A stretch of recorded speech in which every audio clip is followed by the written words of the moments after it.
बिस्मिल्लाहिर्रहमानिर्रहीम। फ़क़ाल लहुम नबियुहुम इन्न आयत मुल्किही अन यअतियकुमुत्ताबूतु फ़ीहि सकीनतुम मिन रब्बिकुम व बक़िय्यतुम मिम्मा तरक आलु मूसा व आलु हारून तहमिलुहुल मलाइका। और उनके पैगंबर ने, नबी ने उनसे कहा कि इसकी यानी तालूत की बादशाहत की अलामत यह है कि तुम्हारे पास एक संदूक आएगा जिसमें तुम्हारे रब की तरफ से तुम्हारे लिए सुकून और इत्मीनान का सामान है और जिसमें आले मूसा और हारून की छोड़ी हुई चीजें हैं जिसे फरिश्ते उठाए हुए होंगे। ये एक और अलामत बयान की गई। ये जो ताबूत था, इसमें ये एक बड़ा मुकद्दस ताबूत था जो इनके दुश्मन इनसे छीन कर ले गए थे। और उस नबी ने इनसे कहा कि जब तालूत के सही बादशाह होने की एक निशानी ये होगी कि वो ताबूत तुम्हारे पास वापस आ जाएगा और फरिश्ते उसको तुम्हारे तक वापस पहुंचा देंगे।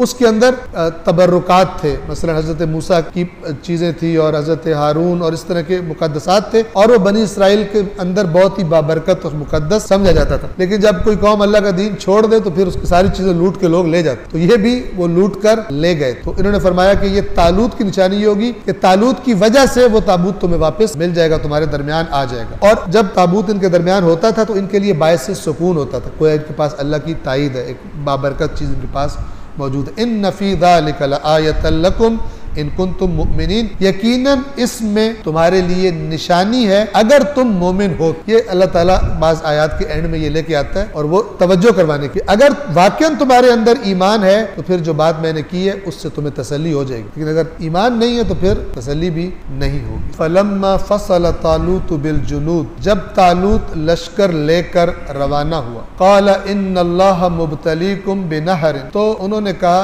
कि यकीनन अल्लाह एक नहर से तुम्हारी आजमाइश करने वाला है। अब इनको प्यास लगी हुई थी सफर कर करके, आगे एक नहर आ गई जिसमें से पानी पीना। तो आपको पता है कि आर्मी में भी जब ट्रेनिंग दी जा रही होती है तो मसलन मिसाल के तौर पे कहते हैं ये चीज तुम्हारे पास है, अब तुमने इतने दिन गुजारा करना है जंगल बियाबान में, मिसाल के तौर पर ये ट्रेनिंग होती है, आजमाइश होती है कि इस कम पर तुमने सारा गुजारा चलना, इतना वजन भी उठाओगे, तुम्हारे पास वो जो असला वगैरह होता है और इतनी तुम्हारे पास चीजें, इतने दिन तुमने इस पे गुजारा करना, इससे ज्यादा नहीं करना, ठीक है। इसी तरह मार पीट के जरिए भी आजमाइश की जाती है। वो फौजी है मसलन, जाहिर बात है उसको फूल तो थोड़ी दुश्मन ने मारने हैं, अगर वो कहीं पकड़ा जाता है या कुछ मसला होता है, या वैसे ही मैदान जंग में कालीन थोड़े लगे होते हैं, वहां पे तो फिर धक्के खाने पड़ते हैं, चोटें लगती हैं। तो जो सख्त जान ना हो मैदान जंग का बंदा नहीं होता। तो अब इनकी भी आजमाइश के जंग के लिए इताअत करने वाले हैं या नहीं है, आजमाइश करने इनकी ली जाती। किससे ली गई? एक नहर आ गई रास्ते में, तो जनाब तालूत ने इनसे कहा कि अल्लाह तुम्हारी आजमाइश करने वाला है एक नहर, फमन शरिब मिन्हु फलैसा मिन्नी, जिसने उस नहर में से पानी पिया वो मुझसे नहीं है। ये मुझसे नहीं है, आपने बाज़ रिवायात में जिसने ऐसा किया वो हम में से नहीं है, यानी वो गोया मेरा सिपाही नहीं है, वो मुजाहिद नहीं है जिसने पानी पी लिया। मुजाहिद वो है जिसने कंट्रोल रखा और पानी नहीं पीना। वमन लम यतअमहु फइन्नहु मिन्नी, और जिसने इस नहर में से कुछ न चखा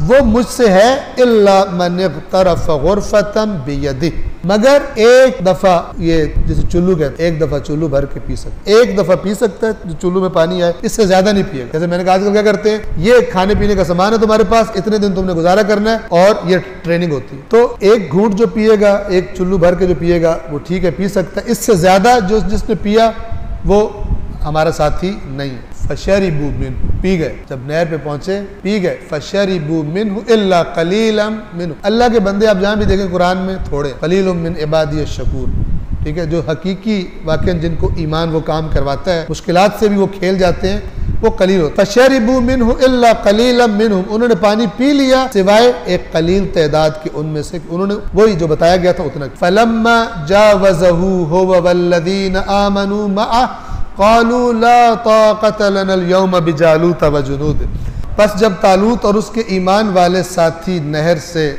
चल पड़े, नहर को पार कर लिया, तो कहने लगे आज हम में जालूत और उसके लश्कर का मुकाबला करने की ताकत नहीं है। ये इतनी कीमती बात है इस आयत में कि ये जान लीजिए, मतलब इसको अच्छी तरह समझ लीजिए कि वो जो इन्होंने अपने लीडर की नाफरमानी करके पी लिया था ये उसका असर था।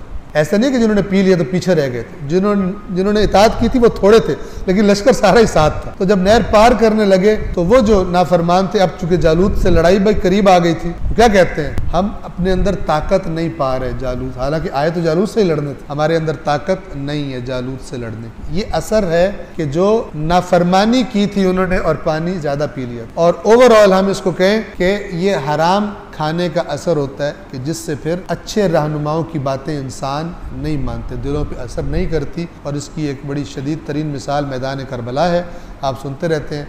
इमाम ज़ी वक़ार ने खुतबा दिया था और खुतबा देने के बाद फरमाया था कि जो बातें मैंने इस खुतबे में तुम्हें बताई हैं तुम जानते हो मैं कौन हूँ, किसका नवासा हूँ, किसका बेटा हूँ, सब जानते हो तुम, लेकिन मेरी नसीहत तुम पर असर नहीं करेगी क्योंकि तुम्हारे शिकम हराम से भरे। तो ये जो हराम होता है ये इंसान को उसके अंदर से वो ताकत जो उसे अल्लाह का गुलाम बना दे, अल्लाह का अब बना दे, वो ताकत अंदर से निकल जाती है हराम की वजह से। हराम आया ही कहाँ से, नाफरमानी करके आया। हर नाफरमानी असर छोड़ती है, माल हराम के आसार बहुत ही बुरे होते हैं। क़ालू ला ताक़त लना अल-यौम बिजालूत व जुनूदिह, कहने लगे कि हम तो जालूत, आज हम में जालूत और उसके लश्कर का मुकाबला करने की ताकत नहीं है। क़ाल अल्लज़ीना यज़ुन्नून अन्नहुम मुलाक़ू रब्बिहिम, वो लोग के जिनको यकीन था कि उन्होंने अपने अल्लाह से मुलाकात करनी है, यानी हकीकी मोमिन, इनके लिए यही दुनिया की जिंदगी सब कुछ नहीं थी। उनको पता था कि जब भी मरना है अल्लाह से मुलाकात करनी है और ये जिहाद तो अल्लाह का हुक्म है। वो कहने लगे कम मिन फ़िअतिन क़लीलतिन ग़लबत फ़िअतन कसीरतन बिइज़्निल्लाह, ये लश्कर थोड़ा था, जालूत बहुत ताकतवर, इसलिए ये मौत से डर रहे थे, जान निकल रही थी इनकी कि इनसे जाके लड़ेंगे। जैसे आजकल हमारी जान अमेरिका से निकलती है, बिल्कुल ऐसा ही है। हम भी वही डरपोक और बुज़दिल कौम है, डर से कि हमें पता नहीं खा ना जाए, तो ज़ाहिर जलील हो रहे हैं। फिर काम नहीं किया जो अल्लाह ने कहे थे वो नहीं किए, अब अल्लाह ने फिर हमारे ऊपर वही किया जो गुज़श्ता अक़वाम के साथ अल्लाह की सुन्नत कभी तब्दील नहीं होती। मोमिन वही है कि जो खुदा के हुक्म की इताअत करे, किसी से ना डरे। क्यों? मौत से नहीं डरता। नाकिसुल ईमान मौत से डरता, क्योंकि उसके दिमाग पर दुनिया का प्यार छाया होता है, दिलो दिमाग पर दुनिया छाई होती है और वो मशकूक होता है, सर पता नहीं है भी कि नहीं है। तो जिनको यकीन होता है वो तो आराम से, अभी मैंने अर्ज किया तो उनके लिए तो इतना अच्छा होता है जैसे वो लियारी से डिफेंस में शिफ्ट हो जाए, उनकी रिहाइश मिसाल के तौर पर वो तो जंप लगा के आएंगे। लेकिन उसके लिए ईमान चाहिए कि वाकई डिफेंस लियारी से अच्छा है और हमें डिफेंस में जगह मिलेगी। ईमान चाहिए, यकीन चाहिए, वरना लियारी डिफेंस लगता है। जिसको यकीन ना हो वहीं पर वो लंबी लंबी आरजुओं के साथ बैठा रहे। वो लोग के जो यकीन रखते थे कि हमें अल्लाह से मुलाकात करनी है, वो कहने लगे कि कितनी ही कलील जमातें ऐसी हैं जिन्होंने अल्लाह के अमर से कसीर जमातों पर गलबा पा लिया। ये ईमान वाला जुमला था, डर वाला नहीं था। ज्यादा नजर आ रहे हैं फिर भी हमने उनसे लड़ना है। अल्लाहु मअस-साबिरीन, और अल्लाह तो सब्र करने वालों के साथ है। हालांकि उनको कहना चाहिए था सब्र तो हम कर रहे हैं जो पीछे रह रहे हैं, तुम तो लड़ने पे तुले हो। आमतौर पर सब्र का गलत, यहाँ पे सब्र क्या है? सब्र जो जिस पोजीशन पर आपको मसला पेश आया उसके मुताबिक सब्र होता है। और जंग में सब्र क्या है? डट जाना, ना कि कोई नहीं हम नहीं लड़ते, वो हमारे बच्चों को उन्होंने कैदी बनाई रखे, हम घर जाके सब्र करते। ये सब्र नहीं होता, ये बुज़दिल होता है। बुज़ फारसी में बकरी को कहते हैं, बकरी का दिल होता है। बुज़दिल यानी बकरी का दिल, बुज़दिल फारसी का लफ्ज़ है, ठीक है ना। बुज़ बकरी को कहते हैं और वो डरपोक के लिए मसलन ज़रबुल मसल है, जैसे गधा हिमाकत के लिए ज़रबुल मसल। तो ये बुज़दिल साबिर नहीं होते। अगर कोई जुल्म किसी ने किया है तो उस पर सब्र ये नहीं है कि कोई नहीं अल्लाह बदला लेगा, क्योंकि उसे पता है ये बड़ा ताकतवर आदमी। सब्र ये है कि डट के खड़ा हो जाए, जालिम को जुल्म करने में रुकावट बने, खड़ा हो जाए। अगर लोग साबिर हुआ करते, जिस मुआशरे में साबिर होते हैं फिर वहाँ मुआशरे में जालिम नहीं होता, वहाँ पे जुल्म फिर पनपता नहीं है, दरख्त नहीं बनता, बढ़ता नहीं है। अल्लाहु मअस-साबिरीन, तो ये मोमिन कहने लगे और अल्लाह सब्र करने वालों के साथ है, हम डटेंगे, खुदा हमारी मदद करेगा। वलम्मा बरज़ू लिजालूत व जुनूदिह, और जब वो जालूत और उसके लश्कर के मुकाबले पर निकले, बरज़ू बारिज होना यानी आमने सामने हो जाना, जब वो जालूत के लश्करों के सामने आए, क़ालू, अब यहाँ पे दुआ मांगी, ना कि वहां से भाग के घर जाके फिर दुआ मांगी या अल्लाह जालूत के लश्कर की टांगे तोड़ दे। सामने आमने सामने हो गए, फिर दुआ मांगी, रब्बना अफ़रिग़ अलैना सब्रा, ऐ परवरदिगार हम पर सब्र उंडेल दे, यानी आज बहुत हमें सब्र चाहिए, तेरी तरफ से चाहिए, यानी अगर तेरी हेल्प ना हुई तो फिर हम इन पर फतह नहीं पा सकते। अफ़रिग़, हम पर सब्र उंडेल दे, हम सब्र हमें ज्यादा अता कर, व सब्बित अक़दामना, और हमारे कदमों को जमाए रखना, हमें साबित कदम रखना, हमारे कदम ना हो, वंसुरना अलल कौमिल काफिरीन, और हमें इस काफिरों की कौम पर इनके खिलाफ हमारी मदद कर। ये जितनी भी दुआएं हैं जिनमें आता है वंसुरना अलल कौमिल काफिरीन, ये उसको मांगने का एक्चुअली हक है कि जो काफिरों के साथ किसी न किसी तरह मुकाबले में हो, चाहे मैदान जंग में, चाहे अपने मुआशरे में, बिलाखिर दीन के लिए कुछ ऐसा कर रहा हो जिससे काफिर राजी नहीं है, तब कहे खुदा हमें इन पर गलबा दे। ये वंसुरना अलल कौमिल काफिरीन दुआ मांग रहा हूँ, ज़हन में हो कि मतलब मेरा पेट का दर्द ठीक हो जाए, ये दुआ अपनी ज़ातियात की दुआ ये है ही नहीं। अलल कौमिल काफिरीन, उन पर हमें फतह अता फरमा, उनके खिलाफ हमारी मदद फरमा। फहज़मूहुम बिइज़्निल्लाह, तो अब अल्लाह ने इनकी मदद की, लेकिन ऐसा नहीं कि अल्लाह ने इनसे कहा तुमने नहीं लड़ना, मैं खुद ही करता हूँ। ये लड़े होंगे, शहीद भी होंगे, उनको भी मारा होगा। फहज़मूहुम बिइज़्निल्लाह, तो अल्लाह के इज़्न से उन्होंने काफिरों को शिकस्त दी। वक़तल दाऊद जालूत, और दाऊद ने जालूत को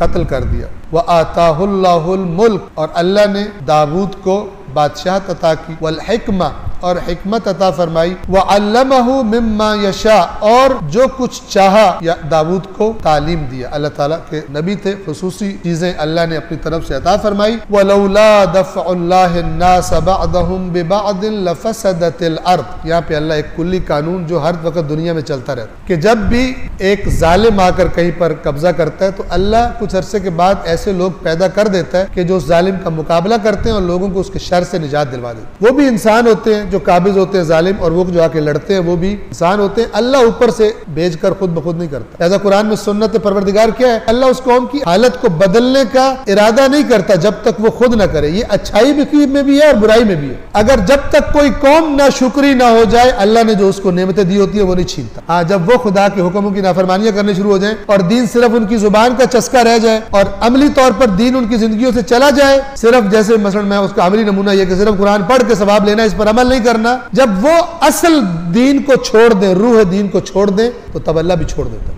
अल्लाह भी फिर इक़्तिदार उसको देता है जिन्होंने मेहनत की होती है, चाहे वो जालिम ही क्यों ना। जो कामचोर होते हैं वो फिर महकूम हो जाते हैं। ये कानून है। ये जो आयत है कि अल्लाह उस वक्त तक हालत नहीं बदलता जब तक खुद न करे, ये दोनों साइडों पर। अगर किसी को नेमत मिली, खुदा ने नेमत दी है, नबी मिला, इमाम मिले, कुरान मिला, ना शुक्री की, उनकी इताअत नहीं की, यजीद जैसे मुसल्लत हो गए, नहीं की, बनु उमैया के बदकार मुसल्लत हो गए, उसके बाद बनु अब्बास के बदकार मुसल्लत हो गए, और फिर सीरीज चलती जा रही। जालिम मुसल्लत, इलाही नुमाइंदे मसलन नहीं है। और अच्छी तरह भी यही है कि फिर खुद इंसान अगर तब्दील करनी है हालत इस उम्मत ने अपनी, पहले खुद देखे और वो देखें यहाँ से कि अल्लाह ने हमें सजा क्यों दी है, क्या छोड़ा है, हम क्या हमें अपनाना है। इसको अपनाया जाएगा खुदा के कानून पर। मसलन मैं खुद चलूं, दूसरों को चलने की तरगीब दूं, हम सब आए उस तरफ, ये हमारा इरादा। खुदा देखेगा, खुदा भी हालत को बदल देगा। वरना इस कौम के लिए इमाम ज़मान ने भी नहीं आना जिसको खुद जो सुस्त और कामचोर हुई पड़ी है। जब तक कि एक तदाद वाकईन रगबत न करे अल्लाह के दीन की तरफ, हकीकत में, न कि ऊपर ऊपर से बाज रस्में अदा करके और समझे कि हम दीन की सरबलंदी के लिए काम कर रहे हैं। वलौला दफ़उल्लाहि अन्नास बअदहुम बिबाद, और अगर अल्लाह लोगों में से बाज का बाज के जरिए दिफा न फरमाता, यानी लोग ही आते हैं जो बाज लोगों का दिफा करते हैं, बाज के खिलाफ जालिमों से निजात दिलाते हैं। अगर अल्लाह लोगों में से बाज का बाज के जरिए दिफा न फरमाता रहता लफसदतिल अर्द, तो जमीन में फसाद ही होता रहता, जुल्म ही होते रहते। लेकिन कुछ खुदा के बंदे जो खुदा के इताअत गुजार होते हैं वो उठते हैं। खुदा ये कहना चाह रहा है, जैसे तालूत वाले उठे, ठीक है, वो उठते हैं और जालिमों का मुकाबला करते हैं। अल्लाह उनकी मदद करता है, चाहे वो थोड़े क्यों ना, और अल्लाह जालिमों को शिकस्त देता है। और जाहिरी तौर पे लग रहा होता है वो जालिम ताकतवर है, लेकिन ये अल्लाह पर तवक्कुल करके लड़ते हैं। खुदा इस कमी को दूर करके जालिमों को इनसे शिकस्त दिलवाता है। अगर ऐसा ना होता तो जमीन में हर वक्त फसाद ही फसाद रहता। वलाकिन्नल्लाह ज़ू फ़ज़लिन अलल आलमीन, लेकिन अल्लाह अहले आलम पर फजल करने वाला है। अल्लाह अहले आलम पर फजल करने वाला है। लेकिन यहाँ से गौर करें, ये अल्लाह की कौन सी ताकत है जिसको अल्लाह अपना फजल कह रहा है? वो मुजाहिद के जो अपनी जान हथेली पर रख कर मैदान में जाकर और कुफ्फार के साथ, जालिमों के साथ जिहाद करते हैं, उन्हें गोया यहाँ पे अल्लाह अपना फजल कह रहा है। वो मेरा फजल है, क्योंकि वो जिहाद करेंगे तो वो